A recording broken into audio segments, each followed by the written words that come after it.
Hello again, I'm Darren and welcome to 1995. Not as easy a year to navigate as last year because for whatever reason 1995 is just one of those years. We all have them, I think, those years when, looking back, you struggle to recall anything much of what was going on at the time. Mid-decade, in my early 20s, gainfully employed at last, but stuck in that strange netherworld between the end of college and the rest of your damn life. No signposts, no guidelines, all that structure underpinning your life choices up to that point, gone. You're out on your own, doing it for yourself, and wondering, what next? I really had to dredge through my dusty old memory banks for 1995, musically speaking, and very much like 1991, there are some big records from this year that I'm going to have to disqualify. I'm not talking Blur and Oasis here, although I'd dearly love to disqualify both from existence.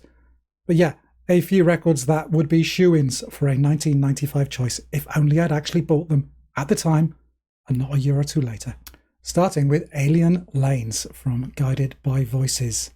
I think this easily equals 1994's B1000. Some may disagree, or music for one, but for whatever reason, I did not pick this up on initial release. And that's literally the only reason why I don't feel comfortable making it my choice for this year. Otherwise, a god tier record. I snoozed, we all losed. Apologies. A no-show also for June of 44 and their debut LP, Engine Takes to Water. One of those records that would a year or two later blow me away, and in the process inspire me to knuckle down and really work on my own guitar playing. An important album for me, a pivotal release in post-slint US post-rock circles, Jeff Muller very swiftly becoming one of my biggest creative inspirations. Have a Safe Trip, Dear, Mooch, Sink is Busted. This is a great debut, and also, for those of you out there who like to pore over sleeve notes, one of the earliest production and recording credits for James Murphy of LCD Soundsystem. Either way, this one follows Alien Lanes into the eliminated on a technicality pile. Like I said, just one of those years. One now that I definitely did pick up this year, but I've already covered it in an earlier series of videos.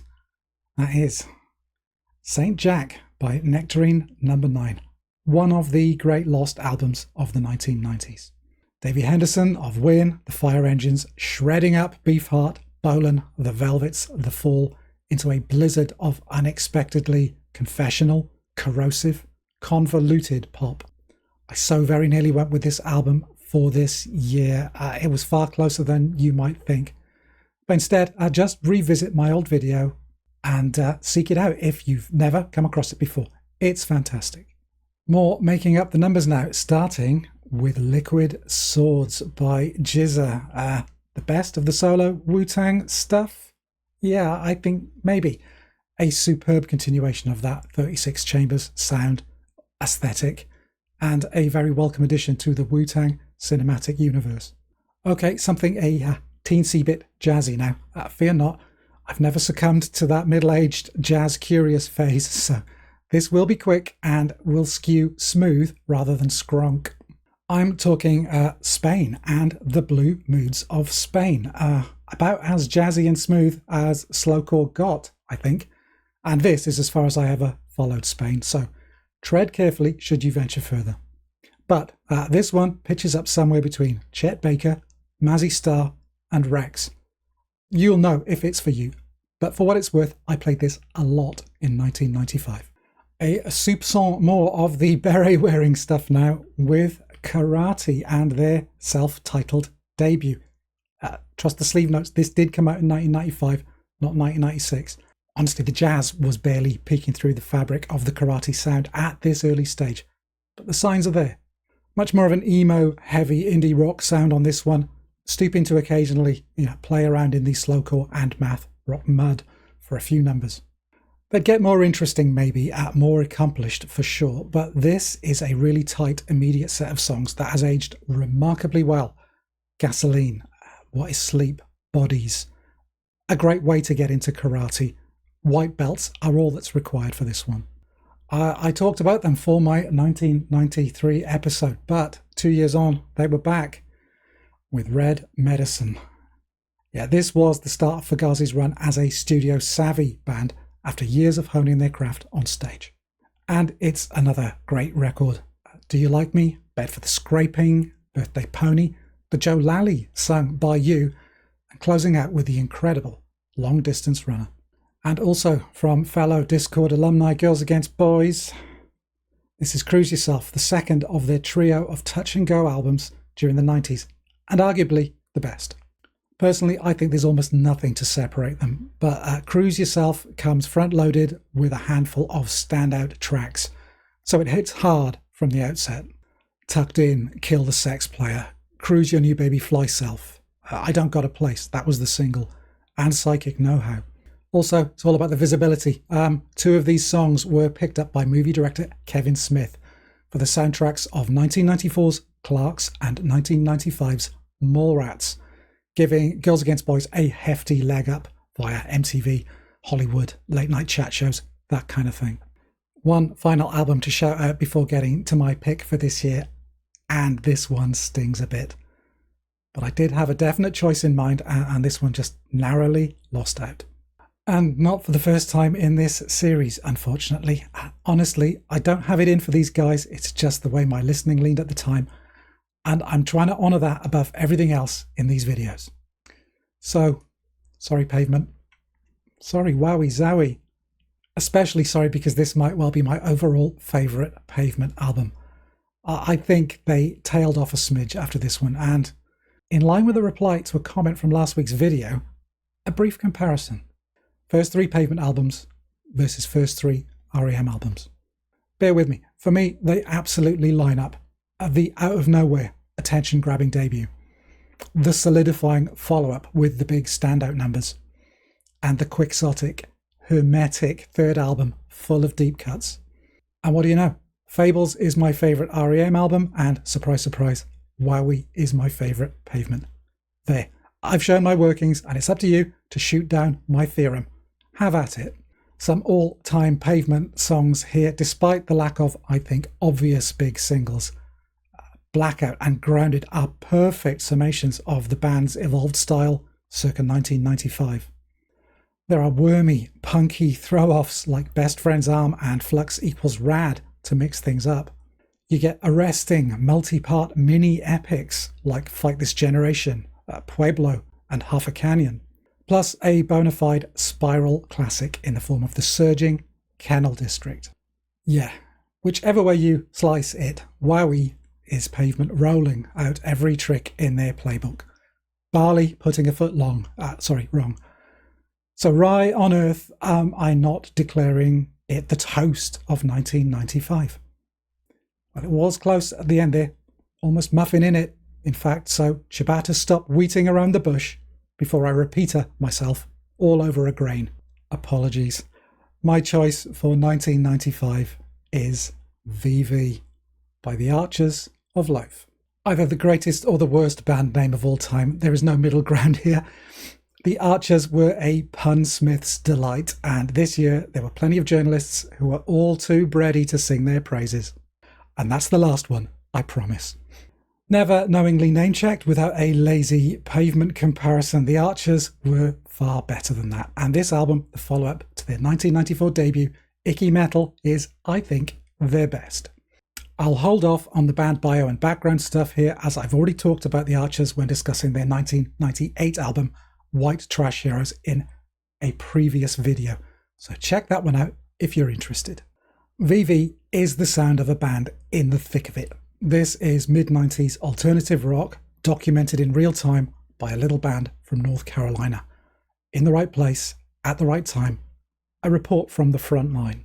The songs are steeped in the minutiae of the contemporary music scene of the day.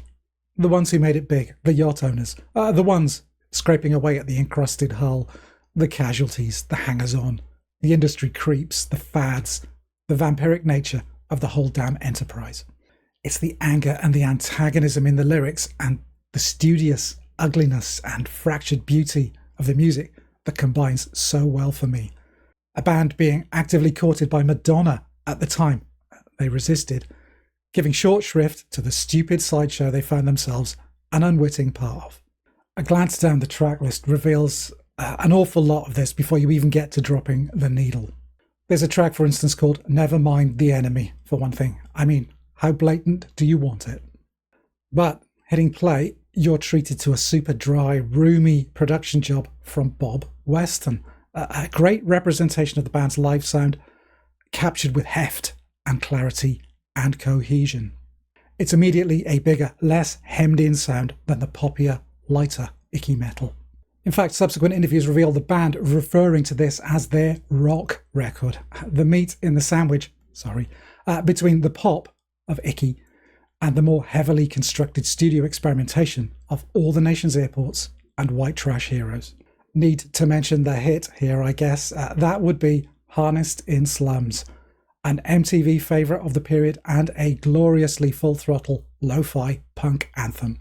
Viciously warbling guitar adornments from Eric Johnson, Bachman and Gently yelling over each other's chorus parts. Another of those songs of the decade for me. Bachman sings, the running joke, running jokes, running dry, strip the colour from the meat of my eye. Seemingly a blue-collar treatise on life under the boot heel of the man. People making the same bad decisions over and over, never getting it together, always the butt of some sick societal joke. Brilliant, pithy commentary, all wrapped up in a 3-minute smash and grab. Other high points, the seesawing, detuned elegy of greatest of all time, oscillating crazily between warm recollection and a tossed-off, he had it coming shrug. And the amazing Underdogs of Nipomo, collapsing under the weight of the discordant, piled-up riffing, pulling out a jaw-dropping mid-song melodic reinvention to resolve the lumpy tangle it's got itself into. And there's the sad resignation, the acceptance of Floating Friends, and especially Death in the Park, both songs working surprisingly tender musings into the oozing, gnarly Archer's template. But Vee Vee, at heart, is all about the clenched palms, the lid bulging aggro, shards of noise hurled at chunks of melody, barely sticking and hanging off at a concerning angle. Songs lurch into gear, judder their way up to cruising speed, body panels grating together when thrown into a corner, and your initial horror morphs into thrill ride laughter. It's bumpy, exciting, close quarters stuff, full of heart, the sound of a band who could casually tear an audience's head off in some spit and sawdust music hole, never letting their raison d'etre reduce down to artifice or to shtick. And forgive them the odd misstep. At the closing track, Underachiever's March and Fight song is rendered so willfully ugly that by the time the recorders swoop in on the back of some comically dreadful keyboard preset, nausea begins to set in. But hey, we all overdo it from time to time. My advice? Forget about it.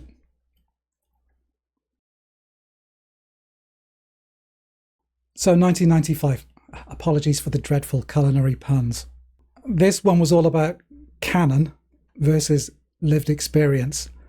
I think looking back, it's very easy to kind of elevate albums that have become classics, like Wowie Zowie, and maybe forget about the ones that you were really obsessed with at the time. Archers of Loaf, Vee Vee, definitely falls into that category for me, so that's why it made it in this week. Let's talk about this further down below. Let me know what your favourite album from 1995 would be, or maybe just the one that's most significant to you. Hey you, yes, you made it this far again. Thank you very much for watching. Why not give it a thumbs up? Yeah. And why not subscribe too? Go on. But I will finish up there. And yeah, that's all that remains to be said is take care. And I hope to see you again very soon. Bye for now.